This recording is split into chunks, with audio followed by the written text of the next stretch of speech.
గతంలో 300 మెగావాట్ల data centre కోసం 190 ఎకరాలను విశాఖపట్నంలో, మధురవాడలో 130 ఎకరాలు, కాపులపాడులో 60 ఎకరాలు అదానికి వైఎస్ఆర్సీపీ కేటాయించడం, అక్కడ ఫౌండేషన్ స్టోన్ వేయడం జరిగింది.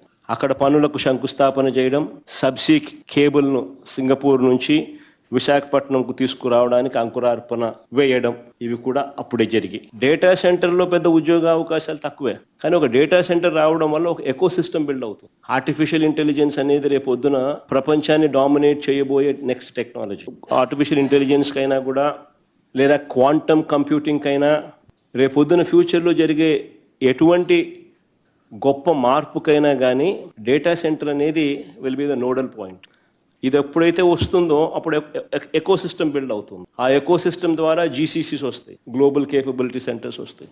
సో దానికి నాంది ఆ రోజు ఆ ఆలోచనతో అక్కడి నుంచి స్టార్ట్ అయింది. ఆ రోజుల్లో అప్పట్లోనే 300 మెగావాట్ డేటా సెంటర్ పెడితే ఉద్యోగాలు తక్కువే వస్తాయి కాబట్టి అంతటితో మేము ఆగల. ఆ రోజు అదానికి మేము చేసుకున్న అండర్స్టాండింగ్ కాపీ చూస్తే 25,000 జాబులు కూడా ఇవ్వాలన్నాం. స్కిల్ కాలేజు, అక్కడ ఐటీ పార్కు, రిక్రియేషన్ సెంటరు, ఇవన్నీ కూడా పెట్టాలని, వీటి ద్వారా 25,000 ఉద్యోగాలు కూడా ఇవ్వాలని పార్ట్ ఆఫ్ ది అగ్రిమెంట్ చేసినాం మేము.